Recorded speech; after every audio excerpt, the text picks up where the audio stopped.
Muy bien, buen día. Ya estamos comenzando la clase de la Escuela Bíblica de la Iglesia Bautista de Paso del Rey.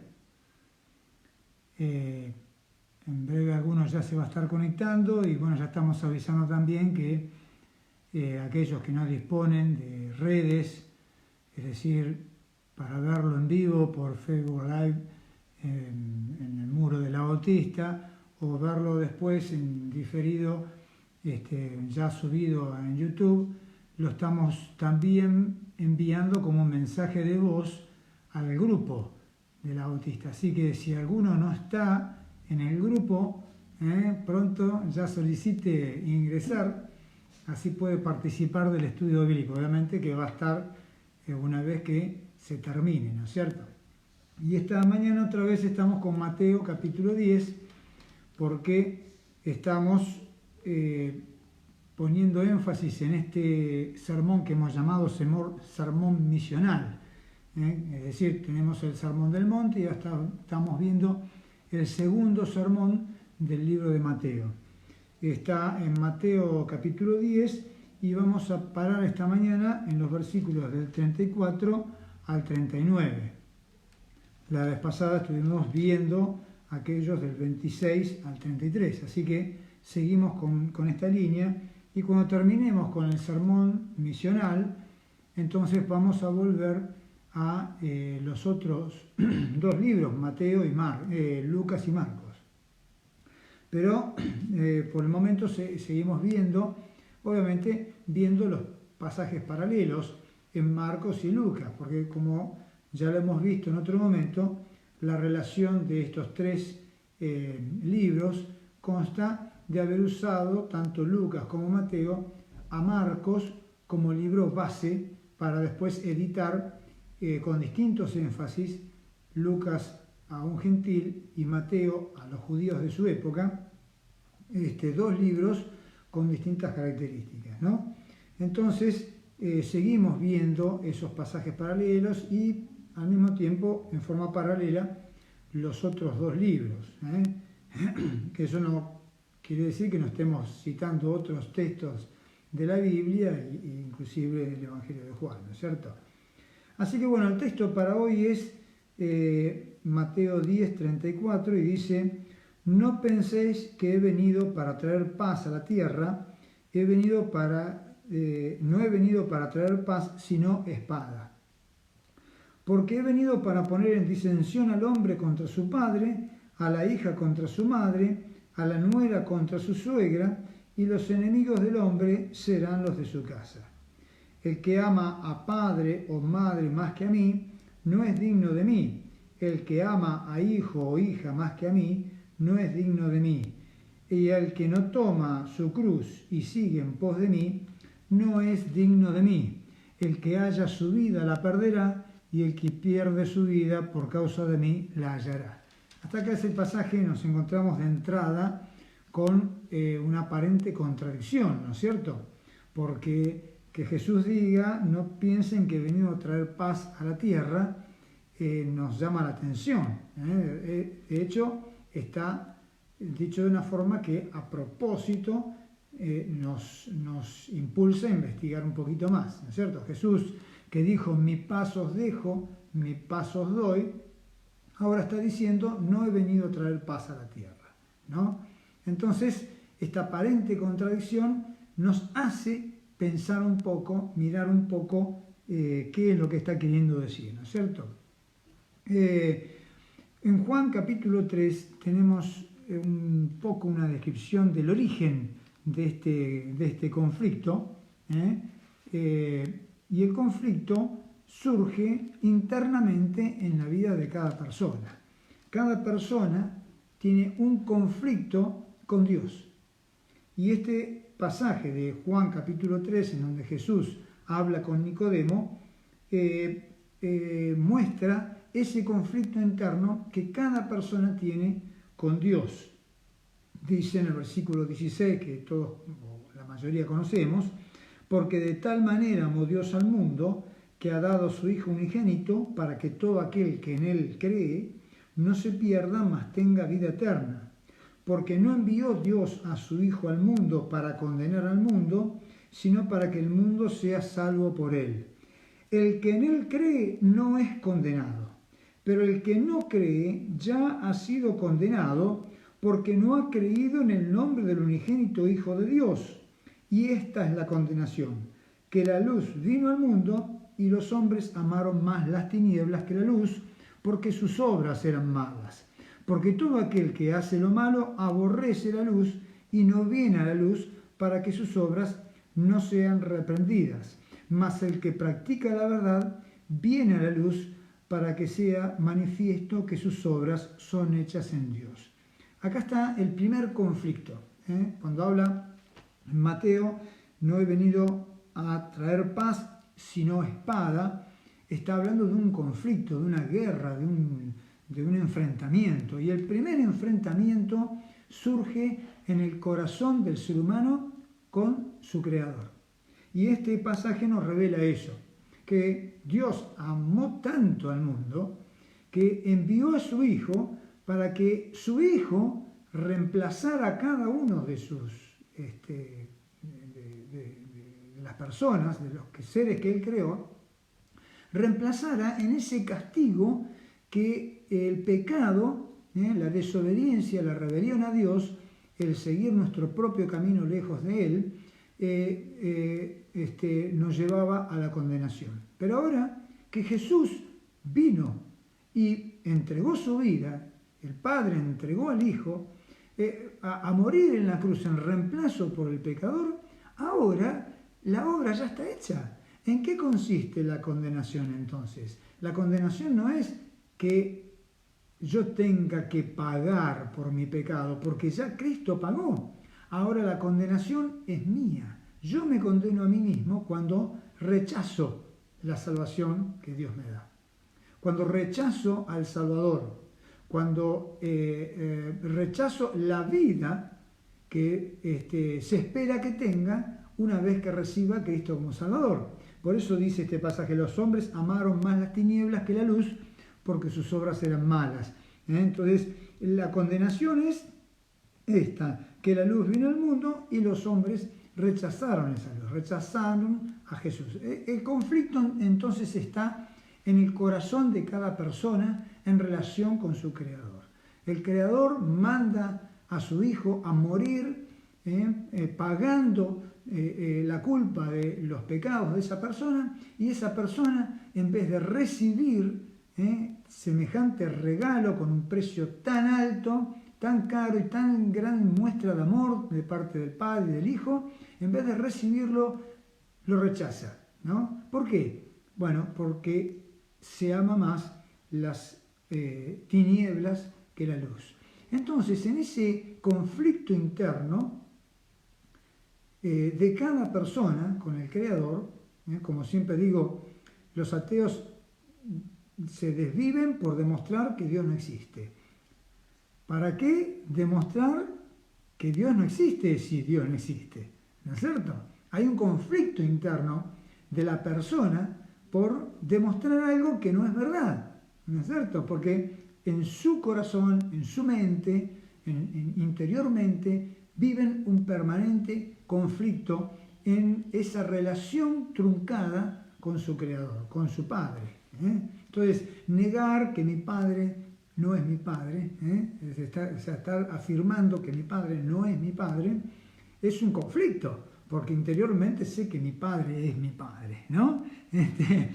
Pero estar rechazando a mi Padre Celestial y negando su existencia, muestra el conflicto interno que el ser humano tiene. Ese conflicto se traslada a todas las relaciones humanas, porque si estamos en conflicto con Dios, no podemos estar en paz con los demás. Esa es la paz que Jesús trae, la paz que Jesús nos da. Mi paz os dejo, dice en Juan 14, mi paz os doy, no como el mundo la da. ¿No es cierto? Es decir, cuando entregamos nuestra vida a Cristo, cuando lo recibimos a Él como Salvador, comenzamos una nueva vida y tenemos la paz de la relación con Dios, aquella relación que había sido truncada por el pecado y que nos traía el conflicto existencial de la vida. No sabemos el origen, ni de dónde venimos ni a dónde vamos. Entonces Jesús trae paz a nuestro corazón porque se soluciona el primer y gran conflicto, el conflicto de estar lejos de Dios. Obviamente que si estamos lejos de Dios no hay esperanza de nada, es como una planta sin agua y sin sol, ¿no es cierto? No tiene de dónde recibir vida. Bueno, así pasa con el ser humano que vive lejos de Dios. Entonces, la paz que Jesús nos da es la paz de restablecer la relación con Dios. Pero el restablecer la relación con Dios nos pone en conflicto con aquellos que no la restablecieron, ¿no es cierto? Porque si aquella persona rechaza a Dios, rechaza la luz, como dice el versículo 21 de Juan 3, mas el que practica la verdad viene a la luz para que sea manifiesto que sus obras son hechas en Dios.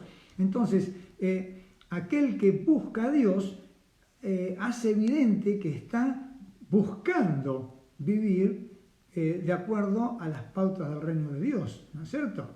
Pero aquel que no busca a Dios, eso le termina siendo un motivo de rechazo. Es decir, la luz, la verdad, la sinceridad de los actos de aquella persona que busca sinceramente a Dios y agradar y vivir bajo el reino de Dios, esa luz evidencia las tinieblas. Entonces, ahí se genera el primer conflicto entre los seres humanos, es decir, entre semejantes. El primer conflicto de una persona es seguir a Cristo o no seguir a Cristo, ¿no es cierto? Pero el segundo conflicto es cuando deciden no voy a seguir a Cristo, es que no puede dejar de relacionarse o quisiera no relacionarse con aquellas personas que sí buscan seguir a Cristo, ¿no? Y ponen en evidencia que Él no lo sigue. Entonces ese conflicto lleva al rechazo también al Hijo de Dios. Y eso es lo que va a venir desarrollando en el resto de los pasajes, ¿no es cierto? Ahora, buscar la luz de un cristiano, de un hijo de Dios, tiene siempre como dos extremos, siempre una tensión interna, y esa tensión interna está dada hacia dos extremos, o el libertinaje, ¿no? El extremo del libertinaje o el extremo del legalismo. Entonces la tensión, el conflicto que sí vive el Hijo de Dios consigo mismo es que ha sido salvado por la sangre de Cristo, pero vive en un conflicto con su vieja naturaleza. Es como dice en Efesios capítulo 4, en el versículo 22, en cuanto a la pasada manera de vivir, despojaos del viejo hombre que está viciado conforme a los deseos engañosos, y renovaos en el espíritu de vuestra mente, y vestíos del nuevo hombre creado según Dios en la justicia y santidad de la verdad. Y después comienza toda una lista de ejemplos de lo que es el nuevo hombre, del cual nos tenemos que revestir, ¿no?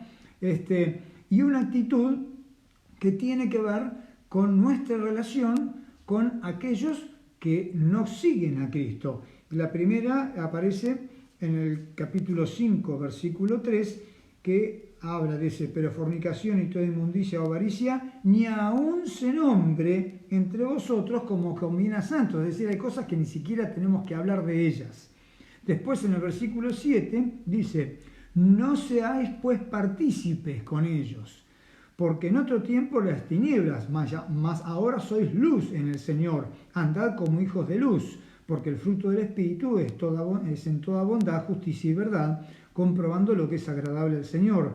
Y no participéis en las obras infructuosas de las tinieblas, sino más bien reprenderlas, porque vergonzoso es aún hablar de lo que ellos hacen en secreto. Entonces, fíjense que habla de una actitud que tiene que tener aquel que se reviste del nuevo hombre, que es, hay cosas que directamente ni hablemos de ellas, hay otras que no participemos con ellos, y hay otras que no participen ni a solas. Entonces, son las tres cosas que menciona este pasaje, que hace que nos pongan en una situación de apartarnos de lo que el resto de las personas practican. Obviamente esto genera un conflicto, pero como decía, el conflicto lo tiene el Hijo de Dios dentro suyo, no con los demás, sino consigo mismo, porque dice, renovaos en el espíritu de vuestra mente. Es decir, en el versículo 22 nos habla de despojarnos de un viejo hombre que está viciado conforme a deseos engañosos, es decir, no podemos confiar ni en nosotros mismos, porque nuestros deseos son engañosos y nuestros razonamientos, que por eso hay que renovarse en el espíritu de la mente, nuestros razonamientos justifican esos deseos engañosos. Entonces, no podemos confiar ni en nosotros mismos. Es decir, tenemos un conflicto interno que es ¿cuál es la voluntad de Dios? La pregunta que permanentemente el cristiano se hace pensando en esa relación que quiere mantener y en la que quiere crecer con su Dios. En Romanos, capítulo 12, nos habla también de este tema, de la necesidad de nosotros estar atentos en este conflicto interno que tenemos, y nos dice, así que hermanos os ruego, Romanos 12:1, así que hermanos os ruego por las misericordias de Dios que presentéis vuestros cuerpos en sacrificio vivo. Ahora explicamos, santo, agradable a Dios, que es vuestro culto racional. No os conforméis a este siglo, sino transformaos por medio de la renovación de vuestro entendimiento, para que comprobéis cuál sea la buena voluntad de Dios, agradable y perfecta. Fíjense, habla de un sacrificio, pero vivo. Es decir, como se ponía el animal sobre el altar para ofrecerlo en holocausto, ¿no es cierto? Y se sacrificaba. Es decir, habla de muerte, pero vivo. Es decir, no es que yo me tengo que quitar la vida, sino como vamos a verlo más adelante en el pasaje de Mateo, hay cosas que yo voy a perder, me voy a despojar, me voy a desprender de ciertas conductas, hábitos, pensamientos, y por eso dice que presentéis vuestros cuerpos en sacrificio vivo, santo, agradable a Dios, que es vuestro culto racional. Es decir, es una adoración a Dios que hacemos no en un templo, no con canciones, sino con decisiones, con nuestra razón, con decisiones que tomamos. Un culto, una adoración de buenas decisiones. Pero esas buenas decisiones justamente tienen que ver con una renovación de nuestra mente, de nuestro entendimiento, de nuestra forma de ver las cosas. Y esa renovación justamente viene, como dice acá, no conformándonos, es decir, no tomando la forma, no adaptándonos a este siglo, se refiere a el tiempo vigente, ¿no es cierto?, a la corriente de pensamiento de moda, del tiempo, y al periodo en el que estamos viviendo antes de la segunda venida de Cristo, es decir, a lo que en otras partes de la Biblia se llama el mundo, es decir, no nos adaptemos a las formas de pensamiento de aquellos que no siguen a Jesucristo. Y el no adaptarse implica también, dice, por medio de la renovación de vuestro entendimiento. Es decir, que tenemos que renovar nuestra forma de pensar, y eso es justamente a través de la palabra, a través de la lectura de la palabra, del estudio de la palabra, de la meditación de la palabra, de la memorización de la palabra. Podemos decir hoy día también de escuchar la palabra, ¿no es cierto? Me refiero a, disponemos de la Biblia en audio, ¿no es cierto?, en algunas aplicaciones. Así que la palabra, la Biblia, transforma nuestra mente, porque nos hace entender cómo piensa Dios. Y entonces ahí comprendemos ¿Qué es las tinieblas que hay en nosotros? ¿A qué se refiere con las tinieblas que hay en nosotros? Y por lo tanto hacemos una renovación. Después viene la parte de la decisión. Primero entendemos qué es lo que hay en nosotros que tiene que ver con las tinieblas, que no tiene que ver con la luz de Dios, y luego tenemos que decidir qué vamos a hacer. Entonces ahí viene nuestro culto racional. Todo esto genera una transformación en nosotros, pero implica un conflicto. Tenemos un conflicto con nosotros mismos, con nuestra naturaleza pecaminosa, con el viejo hombre, como dice en Efesios capítulo 4, versículo 22, ¿no? En cuanto a vuestra pasada manera de vivir, despojaos del viejo hombre, que está viciado conforme a los deseos engañosos. Y otra vez aparece la palabra renovar, y renovaos en el espíritu de vuestra mente. Es decir, hay algo muy profundo que tiene que ver no con la letra, sino como usan justamente en el sentido legal los juristas, en el espíritu de la letra, la intención es más allá de las acciones, tiene que ver con las motivaciones, con por qué hago tal o cual cosa. A veces la misma acción con distintas motivaciones lo transforma en algo malo, ¿no es cierto? Entonces, a lo profundo de nuestro pensamiento sincero con Dios, por eso es luz, sincero con Dios, ¿no es cierto?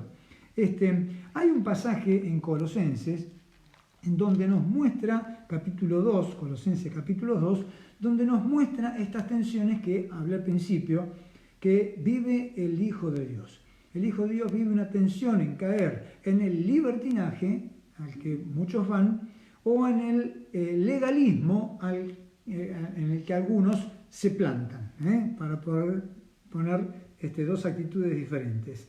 En Colosenses capítulo 2, versículo 16, dice de esta manera, digamos, la primera parte, para ir marcando un poquito, está haciendo énfasis de no caer en el legalismo. El legalismo es decir, yo cumplí con esto, ahora Dios tiene que cumplir conmigo, ¿no? Como yo me porté bien, ahora Dios se tiene que portar bien conmigo. Es una forma de expresar lo que es el legalismo, ¿no?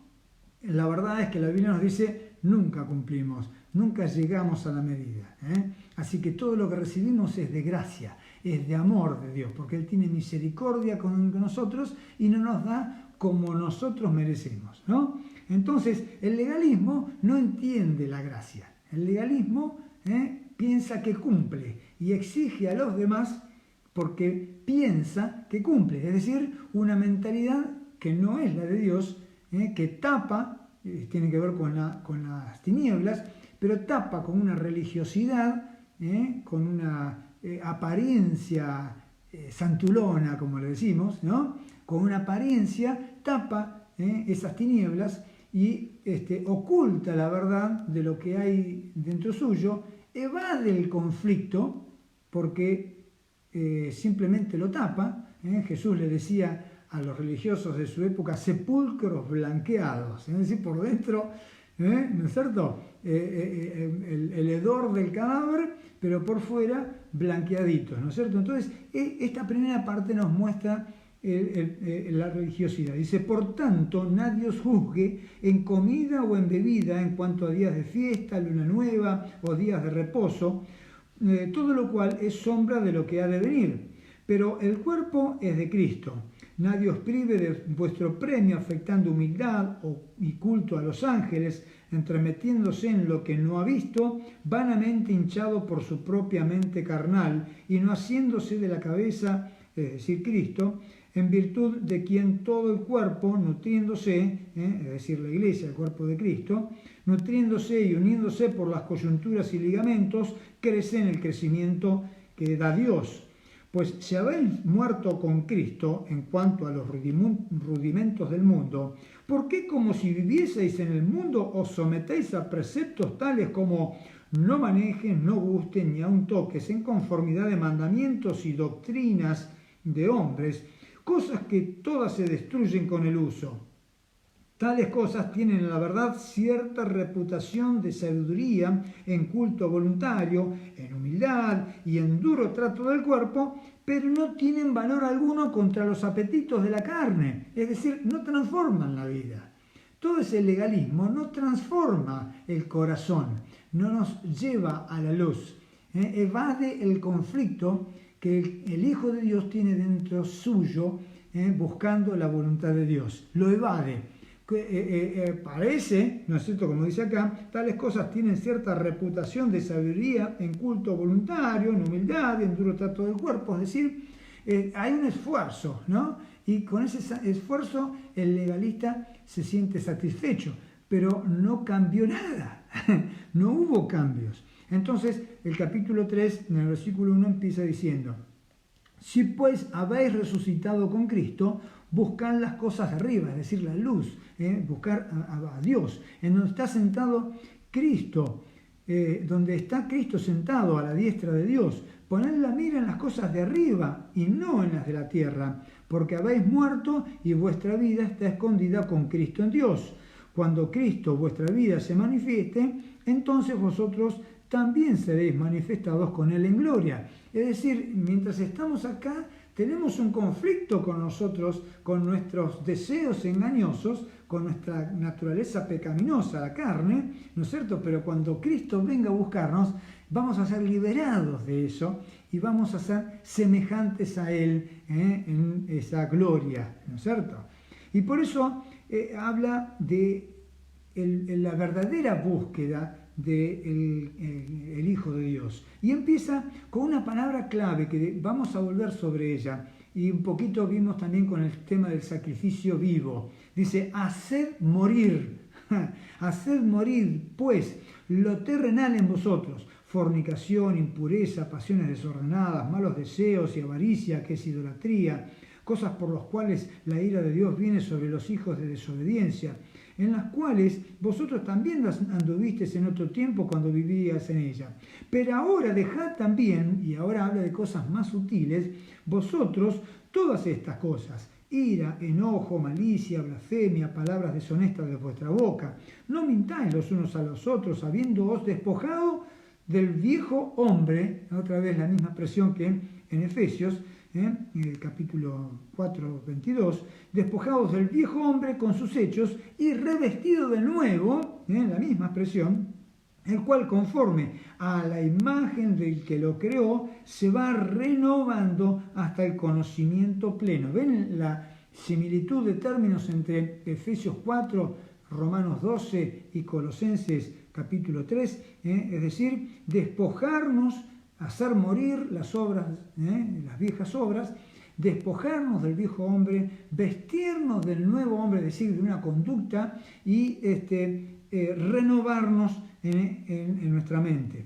Dice en el versículo 11, 3:11, donde no hay griego ni judío, circuncisión ni circuncisión, bárbaro ni escita, libre ni siervo ni libre, sino que Cristo es el todo y en todos. Entonces, ahora comienza a hablar hasta ahora venía hablando de lo que tenemos que hacer morir, ¿no es cierto? Y ahí esa parte de hacer morir nos describe lo que es el libertinaje, en donde nosotros queremos evitar caer, para no caer, no queriendo caer en el legalismo, corremos el peligro de caer en el libertinaje. Entonces acá nos explicó qué es el libertinaje, esa otra cosa a la que nosotros tenemos que hacer morir directamente.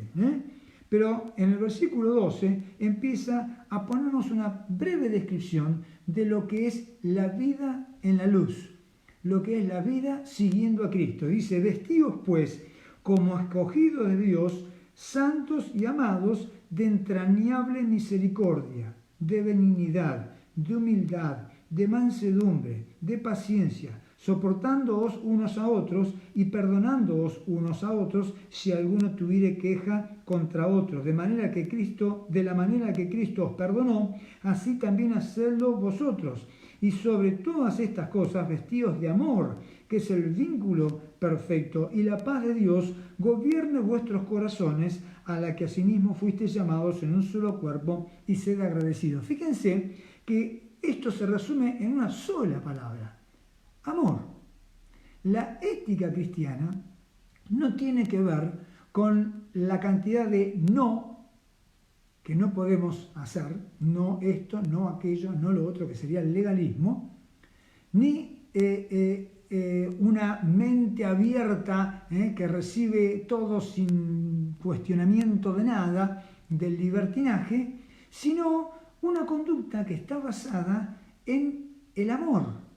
Este versículo 12 al 15 no nos habla más que de eso. Es que la ética cristiana o la ley de Cristo, como dice en Gálatas capítulo 6, es el amor. No es la ley de un legalismo, ¿no? Ni el sacarnos ese legalismo de encima y caer en el libertinaje, sino es la ley del amor. El amor hacia Dios, en primera medida, y el amor a los que tenemos alrededor como a nosotros mismos. En eso se resume toda la ley. Le dijo Jesús a aquel escriba que lo quería hacer caer en una trampa. Entonces, amar a Dios, amar al prójimo como a uno mismo. Tres amores, vamos a decir, ¿no es cierto? El más importante de ellos, el primer amor en escala es Jesucristo, es el Señor, es Dios. Entonces, la ley del amor es la que nos renueva en nuestra mente. ¿Cómo aplicamos eso?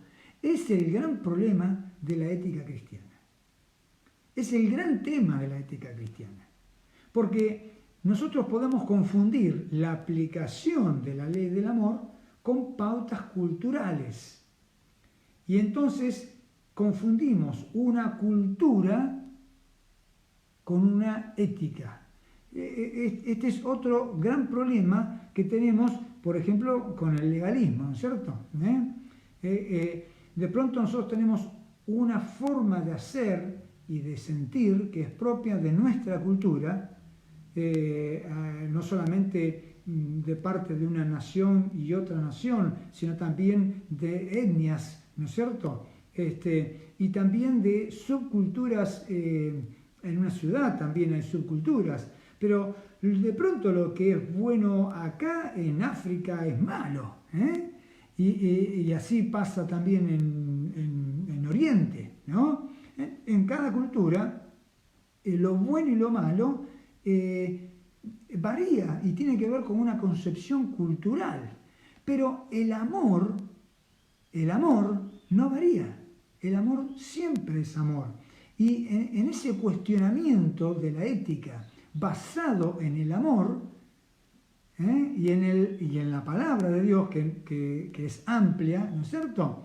De esa manera nosotros encontramos el cómo llevar a la práctica la ética cristiana. Pasa que muchas veces algunos toman el Antiguo Testamento como regla para algunas cosas de la ética, ¿no es cierto?, de la vida cristiana, y se encuentran que están traspolando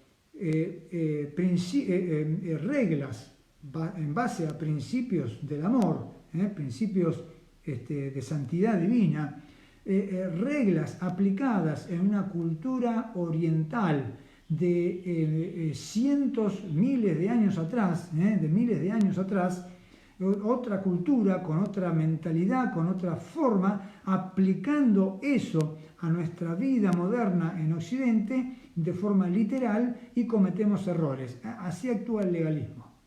Pero el amor toma el principio de lo que hay en esa regla y lo aplica a su cultura. Y entonces ahí tenemos la otra gran diferencia. El legalismo por un lado, el libertinaje por el otro, y la cultura. Entonces, realmente, el tomar decisiones en la vida cristiana no es fácil. No es fácil. La vida en comunidad, en iglesia, nos ayuda a entender estas cosas. Nos ayuda a cuestionarnos juntos estas cosas. Pero la verdad es que el cristiano vive permanentemente cuestionándose todo a la luz de la palabra. Lo que hace el mundo es cuestionar la palabra a la luz del pensamiento del mundo, ¿no es cierto? Nosotros tenemos que evitar caer en eso. ¿Y por qué dice esto? ¿Y por qué aquello? Nosotros tenemos que hacer al revés. La palabra nos induce a pensar de esta manera y entonces ahora tomo una decisión. Esa decisión que tomo de vivir una conducta cristiana es un conflicto, porque eso me separa de los demás. Como decía en Efesios, las 3 actitudes: no hablar de las cosas que ellos hacen, hay cosas que directamente ni se pueden mencionar, Efesios capítulo 5, versículo 3, no participar con ellos y no participar de las obras de la tiniebla ni a solas. Entonces son 3 actitudes que nos separan. No quiere decir que nosotros tenemos que aislarnos del mundo. En 2 Corintios nos encontramos con un caso de inmoralidad que el apóstol Pablo lo saca a luz. En 1 Corintios capítulo 5, un caso de inmoralidad sexual que el apóstol Pablo lo saca a luz, ¿no? Y de fornicación en este caso, y entonces explica frente a esa situación una actitud que en una carta anterior a 1 Corintios Pablo había marcado, porque en 1 Corintios 5:9 dice: os he escrito por carta que no os juntéis con los fornicarios. Es decir, no se junten con los que practican estas cosas. Pero tiene que aclarar el apóstol Pablo. Dice en el versículo 10, no absolutamente con los fornicarios de este mundo, o con los avaros, o con los ladrones, o con los idólatras, pues en tal caso os sería necesario salir del mundo. Es decir, si ustedes no se van a juntar con las personas que practican el pecado, y van a tener que meterse en una isla, en una ciudad cerrada, van a tener que aislar, van a tener que salir del mundo, van a tener que irse a la luna, ¿no? Eso es lo que está diciendo el apóstol Pablo en otras palabras. Dice en el versículo 11, más bien os escribí que no os juntéis con ninguno que, llamándose hermano, fuere fornicario, avaro, idólatra, maldiciente, borracho, ladrón, con el tal ni aun comáis. Es decir, habla de otro tema que deberíamos verlo en otro momento, lo que es la disciplina de la iglesia hacia sus propios miembros, ¿no es cierto? Pero el pasaje es muy claro, la idea de apartarnos no es aislarnos, apartarnos, no participar con ellos, no participar yo a solas y no hacer parte de mis conversaciones ciertas prácticas, tiene que ver con una forma de preservarme, de alejarme de esas prácticas. Pero alejarme de las prácticas, no de las personas. No nos podemos alejar de las personas, tenemos que acercarnos a las personas. ¿Cómo vamos a practicar el amor? ¿Cómo vamos a hacer luz? ¿Cómo vamos a hacer sal? Si nos alejamos de las personas. Nosotros tenemos que acercar a las personas, pero viviendo una vida de acuerdo a la voluntad de Dios. Y esto genera un conflicto. El conflicto no está en que nosotros como santulones nos alejamos como monjes en un monasterio o como han hecho algunas comunidades a lo largo de la historia del cristianismo, que se han aislado a vivir en comunidad para no contaminarse del mundo, pero lo que hacen es mantener una cultura, porque de cualquier manera el conflicto interno está y el conflicto entre personas está y el caer en el desamor también está. Entonces se aíslan y mantienen una cultura, pero el conflicto sigue estando. El mundo, la corriente de este siglo, como dice, sigue estando. Entonces nos libramos de no vivir el conflicto con la cultura, pero no nos libramos de vivir el conflicto personal y comunitario, ¿no es cierto? Entonces no es aislarnos, la palabra no es aislarnos, es apartarnos. Al apartarnos tiene que ver con una dedicación. Por ejemplo, En el templo judío había ciertos utensilios, ciertas herramientas que se usaban para el culto en el templo, en ese templo judío, ¿no? Para ese ritual. Esos elementos eran santos. Y uno se pregunta, ¿no es cierto? Una lámpara, un plato, ¿qué hizo de bueno para ser santo? No hizo nada bueno. Es un plato, es inerte, no tiene conducta, no tiene decisiones. ¿Por qué es santo? Porque fue dedicado exclusivamente para esa tarea. Eso es dedicación, consagración. Apartarnos es eso. Es dedicarnos a nosotros mismos, santificarnos a nosotros mismos como siervos de Dios para uso exclusivo de Dios. Y esto es un conflicto muy grande que vive el cristiano. Pero ese apartarse, ese santificarse para uso exclusivo de Dios, trae conflictos con aquellas otras personas, ¿no? En principio, porque la buena conducta señala la mala conducta. Y además, porque el hecho de no compartir nos hace ver como que no formamos parte. Y entonces eso genera un conflicto con los demás. Y volvemos a Mateo capítulo 10. Entonces vimos que Jesús vino para traer espada y no paz. ¿Y qué tipo de espada? Esta espada, la espada del conflicto, la espada de la tensión, el conflicto que tengo dentro mío y el conflicto que tengo en mi relación con los demás y con las prácticas de los demás. Es que no me voy a apartar de las personas, sino me voy a apartar de sus prácticas, de su forma de pensar. No es que rechazamos a las personas, rechazamos su forma de pensar y su conducta. Y esto es muy difícil de expresar al mundo de tal manera que se entienda bien. Pero debemos hacer un esfuerzo por expresarlo, por explicarlo, para que el mundo entienda que no nos creemos superiores, ¿no? Sino todo lo contrario.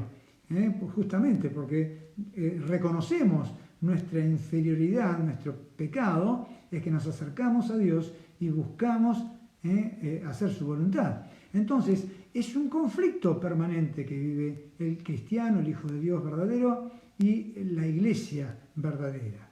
El conflicto de apartarse del pecado, apartarse de las acciones, de las prácticas y de las formas de pensar y de hablar que manifiestan esa forma de pensar que están opuestas a Dios. Ese es un conflicto permanente, un constante cuestionarse lo que los demás dicen, lo que la televisión dice, lo que la radio dice, lo que los libros dicen, lo que todo dice, ¿no? Cuestionarlo a la luz de la palabra, ¿no? Y entonces Jesús ha venido a traer ese conflicto. Y sigue diciendo el versículo 35, porque he venido para poner disensión al hombre contra su padre, a la hija contra su madre, a la nuera contra su suegra, y los enemigos del hombre serán los de su casa. Ahora, enemigos en un sentido a veces literal y en otro sentido más sutil, ¿no es cierto? Pero sí, como este pasaje está en el contexto de las persecuciones que hemos visto en el pasaje del capítulo 10, desde el versículo 16 hasta el 33, como está en el contexto de las persecuciones, sí, está hablando de el enemigo que lleva al martirio, está llevando a ese límite la enemistad, ¿no es cierto? Los que van a llevar al martirio a un hijo de Dios van a ser inclusive los propios familiares, eso es lo que está diciendo, ¿no? Pero hay otras situaciones más sutiles de enemistad, ¿no? Que es el rechazo. Es una tensión que se genera, y esta tensión se genera incluso en el hogar, en la familia. Cuando una persona le entrega su vida a Cristo, lo acepta como su Salvador personal y comienza a experimentar este conflicto interno y a tomar decisiones, que es el culto racional, eso lo aparta de ciertas prácticas, de ciertas conversaciones y lo lleva íntimamente, a solas también, a una conducta diferente. Y entonces eso hace que ya no comparta lo que antes era motivo de unión en una familia, en un grupo social, o amistades, de trabajo, distintas relaciones personales, ¿no? Ya no comparte lo que era motivo de unión, y al no compartir, entonces se genera un rechazo, ¿no es cierto? Distintas expresiones, ¿qué te crees ahora? ¿No? Y bueno, burlas y cosas, que esto es lo más sutil, pero el pasaje lleva el contexto de la persecución y el martirio, es decir, la muerte, la tortura por no negar al Señor, ¿no es cierto? En estos versículos vamos teniendo estos distintos contextos, ¿no? En el versículo 31 nos lleva a Mateo 10:21, que dice: el hombre entregará a la muerte al hermano, y el padre al hijo, y los hijos se levantarán contra los padres y los harán morir, y seréis aborrecidos de todos por causa de mi nombre, mas el que persevere hasta el fin, este será salvo. Cuando os persigan en esta ciudad, huid a otra. Entonces, este es el contexto del versículo 35, es decir, los entregarán a muerte. Esa es la espada. Digamos, el conflicto llega al punto en donde en algunos casos los entregarán a muerte. Eso es lo que nos está advirtiendo, y de hecho pasa y pasó en la historia del cristianismo, ¿no es cierto? En algunas partes del mundo esto está sucediendo, en la historia del cristianismo ha sucedido, y en persecuciones terribles que cuenta la historia, está registrado en la historia de la humanidad, persecuciones terribles, sanguinarias. Esto ha sucedido y va a seguir sucediendo, ¿no? Entonces ha venido a traer espada, literalmente.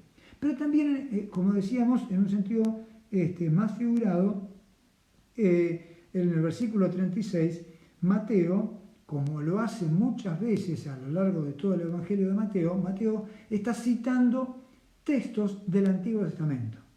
Entonces, digamos, la intención es mostrar que se cumplen las Escrituras en las enseñanzas, en la vida y en la obra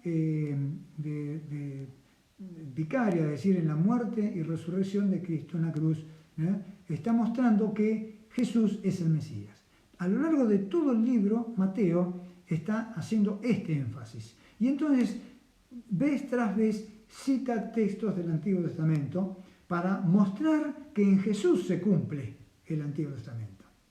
Todas las profecías del Antiguo Testamento prácticamente es profecía, ¿no es cierto? No solamente profecía para el momento, para el pueblo de Israel, sino también profecía, como dice en la epístola de Pedro, que ellos administraban cosas que no eran para ellos, sino para nosotros, ¿no es cierto? Referente a Jesucristo. Entonces, profecía, ritual, profético, como es todo lo que tiene que ver con el templo, o enseñanza profética, y todo estaba centrada en Jesucristo. Jesucristo es el Mesías, el Hijo de Dios, el Cordero de Dios, que venía a quitar el pecado del mundo. Y entonces, vez tras vez, Mateo cita textos. En este caso está citando Miqueas capítulo 7. Entonces, vamos a buscar Miqueas capítulo 7 y nos vamos a encontrar con un texto que tiene que ver con algo más allá que las persecuciones, ¿no?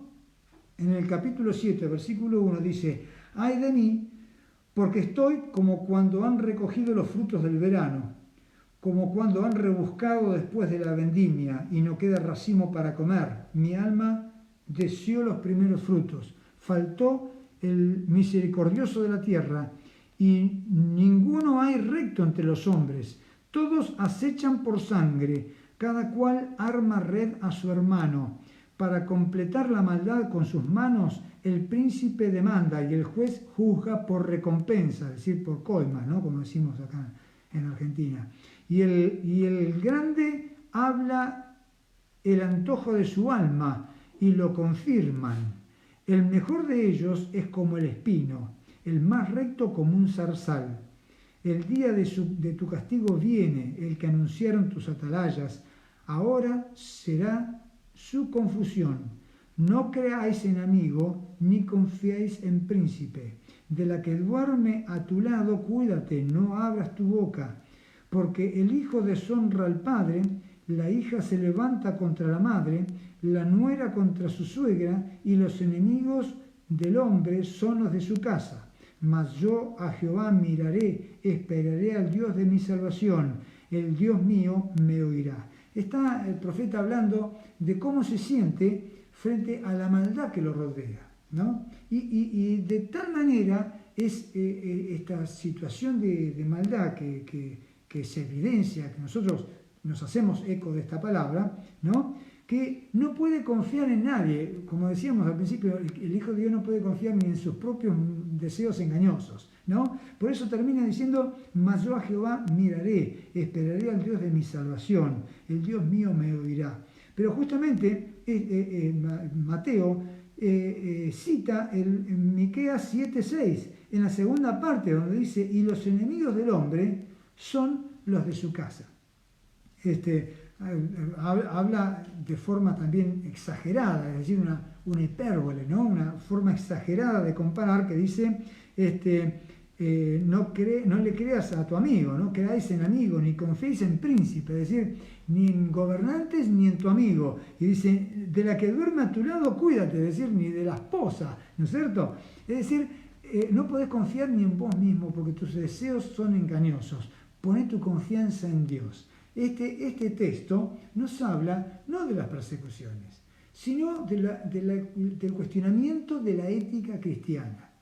Es decir, para uno no resbalar y caer en la desobediencia a Dios, tiene que poner la mirada, la atención, como dice acá, mas yo a Jehová miraré, esperaré al Dios de mi salvación, el Dios mío me oirá. La mirada, la atención y la confianza solamente en Dios.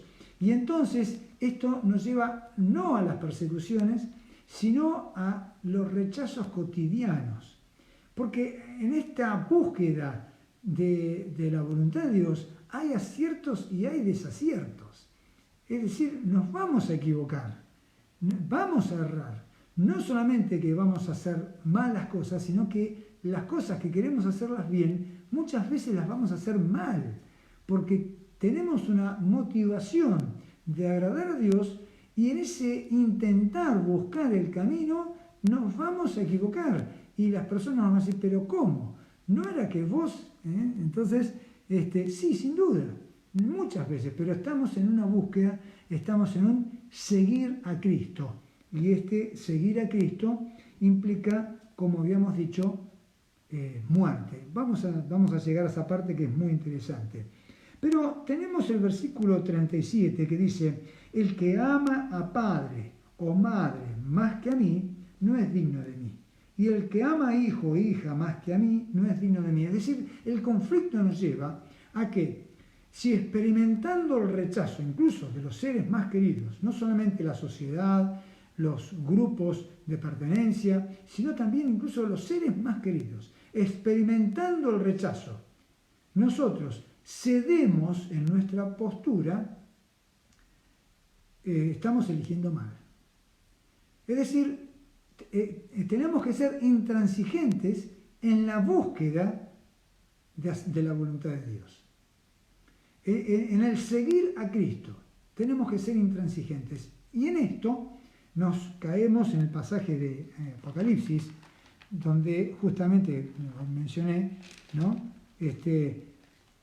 Apocalipsis capítulo 2, le escribe a la iglesia de Éfeso, y en el versículo 2 dice, yo conozco tus obras y tu arduo trabajo y paciencia, que no puedes soportar a los malos y has probado a los que dicen ser apóstoles y no lo son, y los has hallado mentirosos, y has sufrido y has tenido paciencia y has trabajado arduamente por amor de mi nombre y no has desmayado. Es decir, una iglesia o una vida ejemplar, ¿no es cierto? Una persona que ha hecho tanto y se ha esforzado tanto y no ha desmayado, dice, ¿no es cierto? Todo por amor a su nombre, al nombre, o sea, a Jesucristo.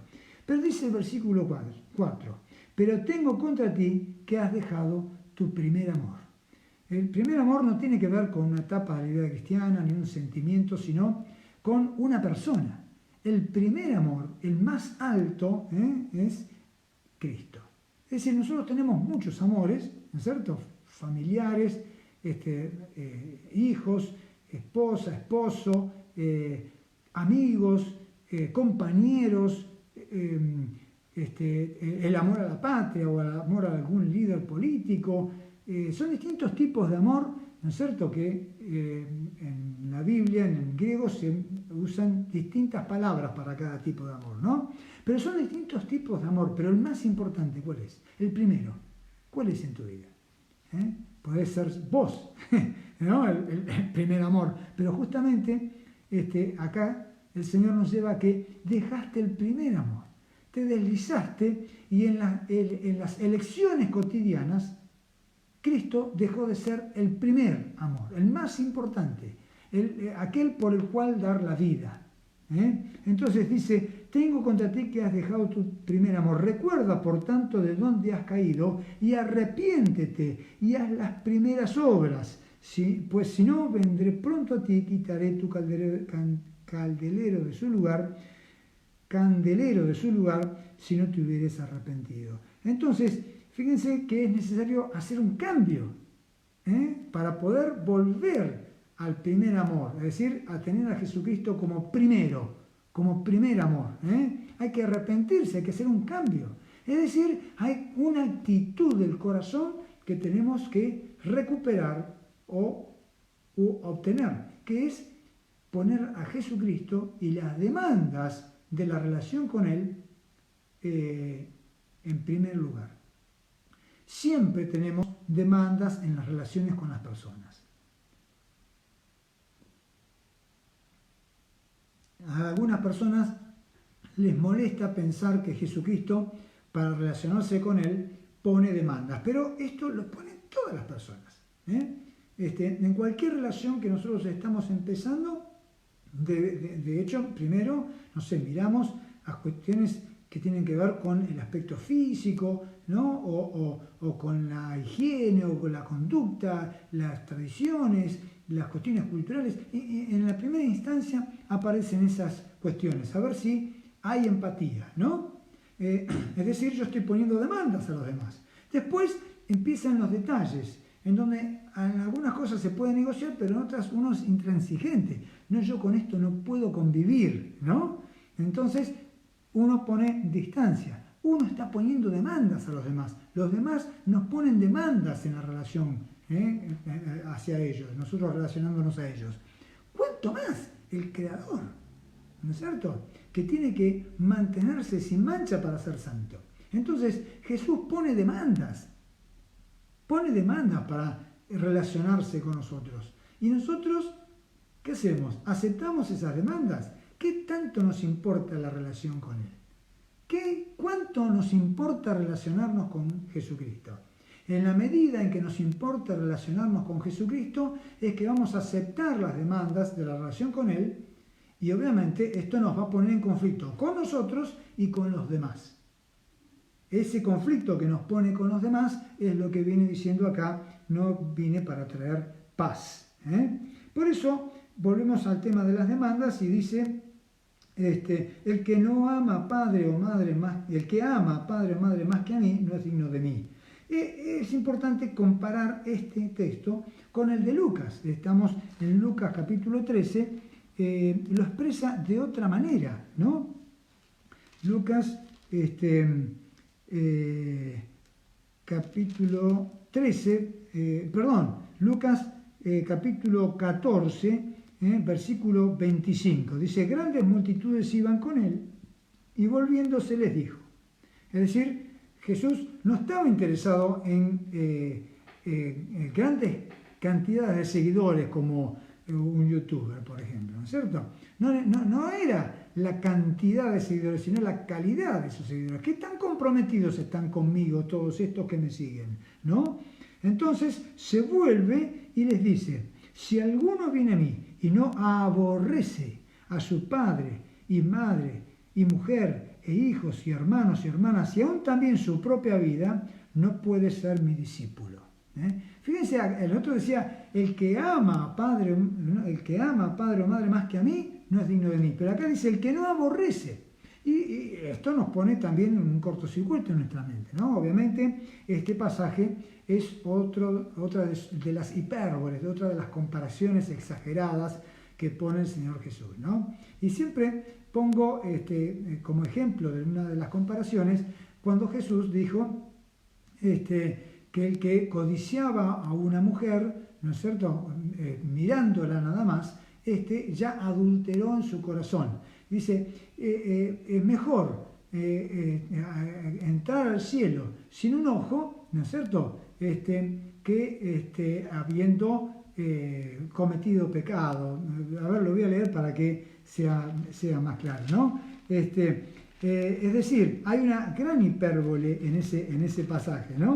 Y la hipérbole está en esta, oíste que fue dicho, dice Mateo 5:27, no cometerás adulterio, pero cualquiera que mira a una mujer para codiciarla, ya adulteró con ella en su corazón.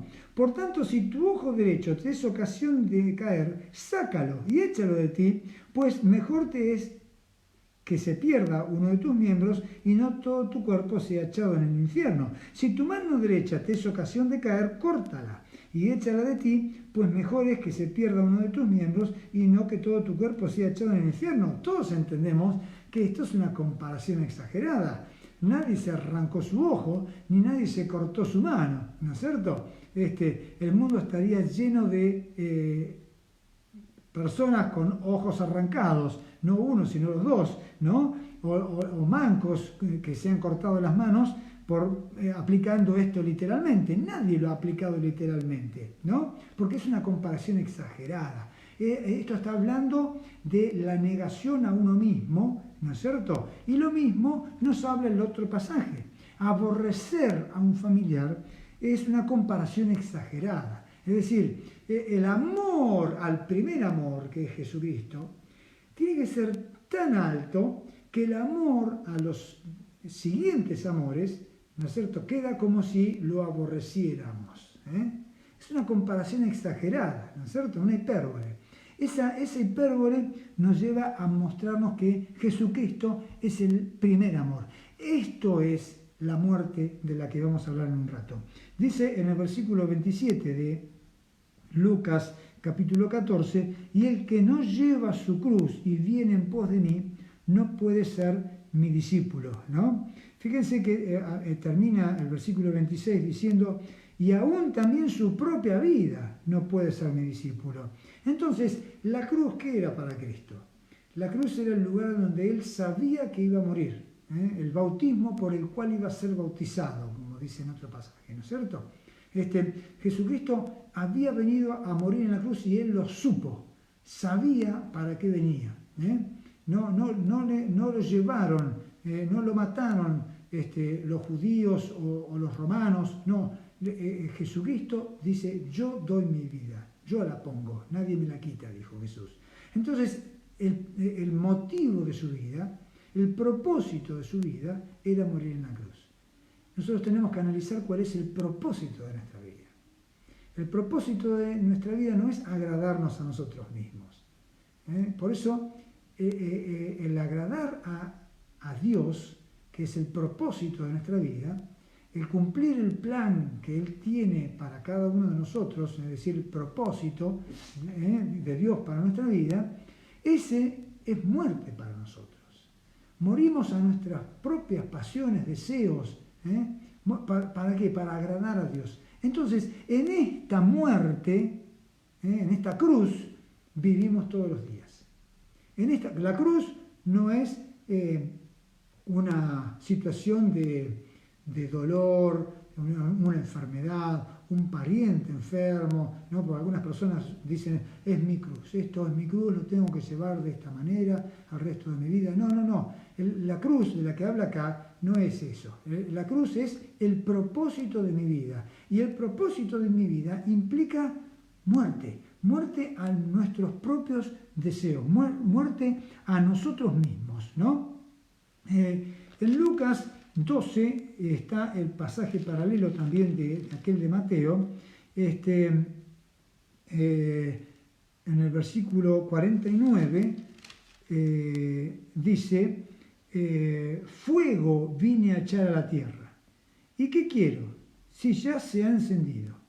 De un bautismo tengo que ser bautizado. ¿Y cómo me angustio hasta que se cumpla? ¿Pensáis que he venido a dar paz a la tierra? Os digo, no, sino disensión.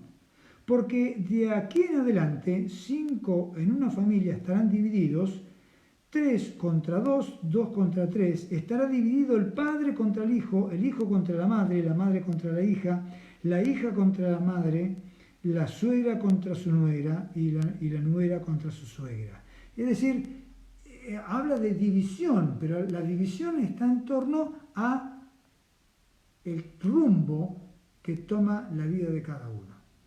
Unos toman el rumbo de seguir a Jesús y otros no. Entonces se bifurcan los caminos. Esta división que se genera es como resultado del propósito por el cual Cristo vino a la tierra. Vino a morir. De un bautismo tengo que ser bautizado y cómo me angustio hasta que se cumpla. Cuando Cristo sabía que Él iba a morir en la cruz, era su bautismo y con eso derramaba fuego en la tierra. Iba a arder en conflicto la tierra. El mundo iba a arder en conflicto. Estamos en conflicto. Vivimos un permanente conflicto con nosotros mismos y con las pautas éticas del mundo. Y eso vino a través de la muerte de Cristo en la cruz. Como Cristo murió en la cruz y resucitó, venció a la muerte, por la cual nosotros estábamos sujetos a esclavitud al diablo, venció la muerte y entonces ahora comienza el conflicto de seguir a Jesucristo. En la antigüedad tenían fe en el Mesías que había de venir. Nosotros tenemos fe en el Mesías que ya vino y ya murió. Ahora Cristo vuelve pronto a buscar a aquellos que se han definido. ¿Cuál es tu definición? Ese es el tema de este pasaje. ¿Cuál es tu definición? En Mateo capítulo 10 vuelve entonces a la expresión: el que no toma su cruz y sigue en pos de mí, no es digno de mí. Y viene entonces el último párrafo, el último texto, el versículo 39, Mateo 10, 39, que dice: el que haya su vida la perderá, y el que pierde su vida por causa de mí la hallará. Esta es la muerte. Este es el sacrificio vivo, agradable a Dios, que es nuestro culto racional, de decisiones que tomamos todos los días.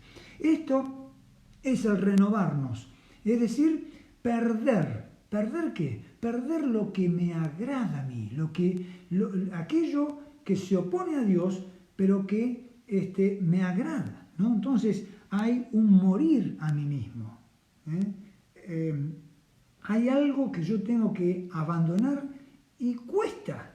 Y no es que lo abandoné, sino que es un trabajo de abandono. Es decir, es un cambio, es un arrepentimiento. Es decir, antes íbamos camino a la condenación, siguiendo la corriente del mundo, nosotros íbamos camino hacia allá. Y un día le entregamos nuestra vida a Cristo y hemos hecho un cambio, es decir, arrepentimiento. Eso significa cambio. Arrepentimiento. Arrepentimiento es cambio. Hemos cambiado de dirección. Ahora vamos a Cristo. Buscamos agradar a Cristo. Es un cambio rotundo de dirección. Obviamente que esto implica un continuo cuestionarnos. No estamos en la gloria. Cuando estemos allá se va a manifestar lo que somos, pero todavía estamos en un conflicto porque estamos con esta naturaleza pecaminosa en la que nosotros estamos luchando, ¿no es cierto? En Mateo capítulo 16 tenemos otro relato en relación con este mismo tema. En el versículo 24 dice Jesús Entonces Jesús dijo a sus discípulos: si alguno quiere venir en pos de mí, niéguese a sí mismo, tome su cruz y sígame. Porque todo el que quiera salvar su vida la perderá, y todo el que pierda su vida por causa de mí la hallará. Porque ¿qué aprovechará el hombre si ganare todo el mundo y perdiere su alma? Fíjense qué palabra, ¿no es cierto? O qué recompensa dará el hombre por su alma. Es decir, no se trata de vivir la vida como a nosotros nos interesa, como dice aquella canción, a vivir a mi modo, a mi manera, ¿no? No se trata de eso, se trata de vivir a la manera de Jesucristo. Y esto es un permanente, es morir a nosotros mismos. De pronto, como decía el salmista en el Salmo 73, casi se deslizaron mis pies. Es decir, muchas veces estamos yéndonos por el barranco, ¿no es cierto? Porque estamos en un permanente conflicto con nosotros mismos, con las pautas éticas del mundo, con las personas que cuestionan nuestro comportamiento, y entonces estamos siempre evaluándonos a nosotros mismos a la luz de la palabra de Dios y por el rechazo que también experimentamos, ¿no? Entonces el que quiera salvar su vida la perderá. El que quiera darse los gustos de su vida, ese está perdiéndola, ¿no? El que no quiera cuestionarse nada en la vida, ese lo está perdiendo la vida. El que no quiere seguir a Cristo, sino que es su propio Dios y se gobierna a sí mismo y no le lleva el apunte a nada, ese perderá su vida. Aquel que se justifica a sí mismo diciendo que por su buena conducta o ¿no? Está bien, como decía los fariseos, nosotros no tenemos necesidad de médico, ¿no es cierto? Ese perderá su vida. En realidad, el que quiera salvarse de esa manera, perderá su vida. Pero aquel que pierda su vida, es decir, que permanentemente se mete en este fuego de conflicto interno con el Señor, ese salva su vida. Hay otro pasaje en Juan, capítulo 12, que si bien no tiene que ver con los evangelios sinópticos, pero es el mismo tema, lo expresa de otra manera que nos trae luz, nos trae entendimiento. Juan capítulo 12, Jesús ya ve cercano el momento de su muerte. Hay unas señales que se mencionan en el versículo 20 al 23 y ya ha llegado el momento, dice el versículo 23, ha llegado la hora para que el Hijo del Hombre sea glorificado, es decir, morir. Fíjense cómo iba a ser glorificado Jesucristo, muriendo y resucitando, ¿no? Entonces, esa doble expresión ya nos lleva a los versículos que siguen. El Hijo del Hombre iba a ser glorificado, en realidad iba a morir, ser humillado, ¿no? Y después iba a resucitar y ahí iba a ser glorificado. Ahora dice, de cierto os digo, que si el grano de trigo no cae en la tierra y muere, queda solo. Pero si muere, lleva mucho fruto. Es decir, para que una semilla pueda dar lugar a una planta y esa planta dar mucho fruto, primero tiene que dejar de ser semilla.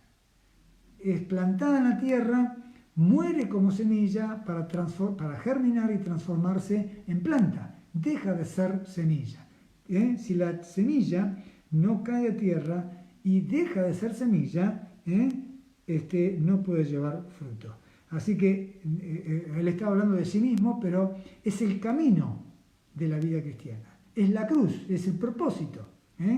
Es morir, dejar de ser nosotros mismos. Entonces dice, el que ama su vida la perderá, y el que aborrece su vida en este mundo, para vida eterna la guardará. Si alguno me sirve, sígame, y donde yo estuviere, allí estará mi servidor. Si alguno me sirviere, mi Padre lo honrará. Entonces, el que quiera salvar su vida, seguir siendo semilla, no va a dar fruto. No va a dar fruto, es decir, no va a haber cambios de vida cristiana, ¿no es cierto? Y el que quiera salvar su vida, la pierde, no tiene vida eterna. Pero aquel que le entrega su vida a Cristo y vive bajo las demandas del reino de los cielos, ese salva su vida. Y fíjense el versículo 26 de Juan 12, que dice, si alguno me sirve, sígueme, y donde yo estuviere, allí estará mi servidor. Acá lo dice de otra manera diferente que en otras, ¿no es cierto? En otras partes dice, donde ustedes están, yo voy a estar con ustedes. Pero en este pasaje que está hablando de la muerte a uno mismo, y quizá a consecuencia de la muerte a uno mismo para servir a Dios, también la muerte en el martirio, a esta persona le está diciendo, el que me sigue, sígueme, y donde yo estuviere, allí estará. Es decir, vamos a pasar por lo mismo. Vamos a pasar por lo mismo que pasó Jesús. Vamos a estar donde estuvo antes Jesús. Eso es lo que está diciendo. Y a los apóstoles, que les estaba advirtiendo en Mateo capítulo 10 acerca de las cosas por venir, a los apóstoles pasó. Los apóstoles murieron, estuvieron en el mismo lugar que estuvo Cristo. Me hace recordar aquello cuando la madre de Jacobo y Juan, los hijos de Zebedeo, fue a interceder pensando que Jesús era un líder político, era un Mesías político que venía a establecer un reino terrenal mundial, ¿no es cierto?, donde Israel iba a ser el centro. Entonces pensaban de esta manera en el Mesías, ¿no? Y esta mujer quiso interceder, quiso anticiparse al resto de los discípulos que discutían o competían a ver quién era el mayor, ¿no? Entonces esta mujer se acerca y le pide a Jesús el favor de si puede poner a sus dos hijos, a Jacobo y a Juan, uno a su derecha y otro a su izquierda cuando él esté sentado en el trono. Y Jesús le dice, eso no lo puedo dar yo, dice, ¿no? ¿Ustedes van a ser bautizados con el bautismo que yo seré bautizado? Sí, dicen. Jesús estaba hablando de su muerte en la cruz. Entonces dice, ¿van a ser bautizados? Y dicen, sí, ¿no? Entonces él dice, sí, de cierto van a ser bautizados con el bautismo que yo seré bautizado, pero el sentarse al lado mío no es mío darlo, ¿no? Es decir, ustedes van a morir de la manera que yo morí, o voy a morir. Ustedes van a morir así también, le dice a Jacobo y a Juan. Y de hecho sucedió, ¿no? Los discípulos, los apóstoles, todos murieron en el martirio. Es decir, donde Jesús estuvo, ellos también estuvieron. Y así nos toca a nosotros. Si queremos andar en el camino del Señor, donde Él estuvo, vamos a estar nosotros. Nos puede tocar el martirio también, nos puede tocar el martirio. Pero en el día a día nos toca el cuestionarnos nuestra propia conducta.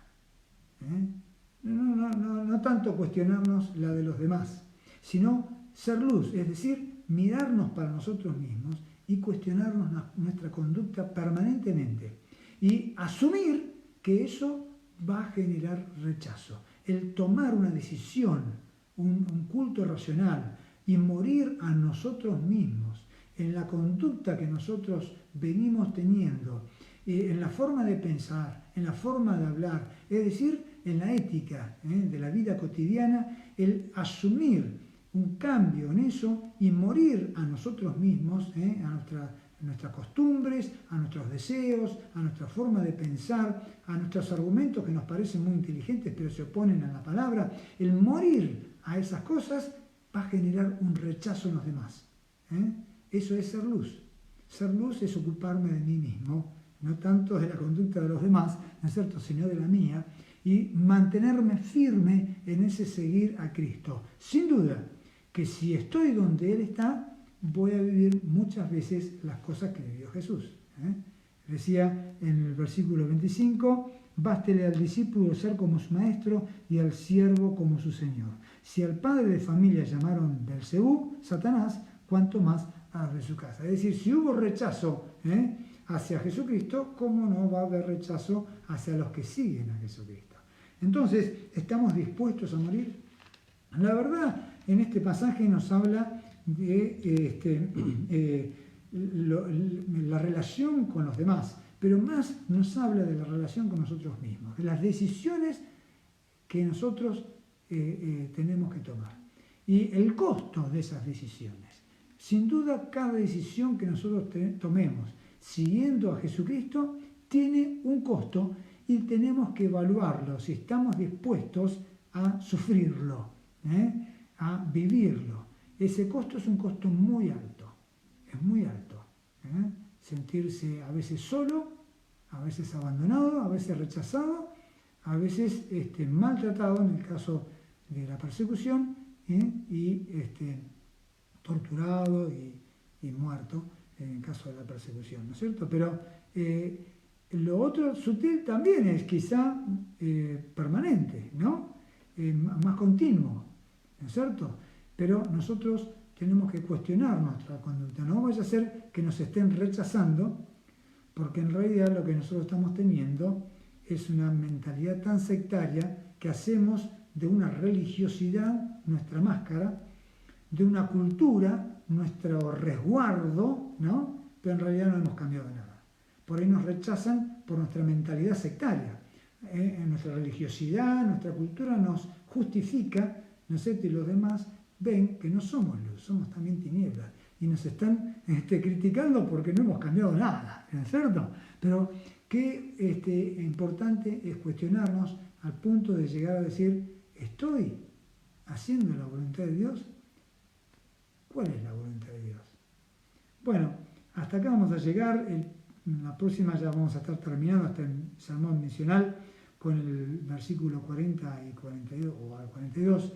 El próximo domingo continuaremos con este estudio bíblico. Y bueno, le agradezco a todos los que están mandando saludos también. No veo preguntas, pero bueno, si hay alguna pregunta, pueden mandarla por este canal o por Messenger en privado. También tienen en YouTube la posibilidad de volver a ver este video en el canal que lleva mi nombre, Samuel Mato, ¿no? Y bueno, para los que están en el grupo de la Iglesia Bautista de Paso del Rey, bueno, un saludo a través de WhatsApp. Les estoy enviando entonces este audio. Esperemos que salga todo bien. Bueno, que Dios los bendiga.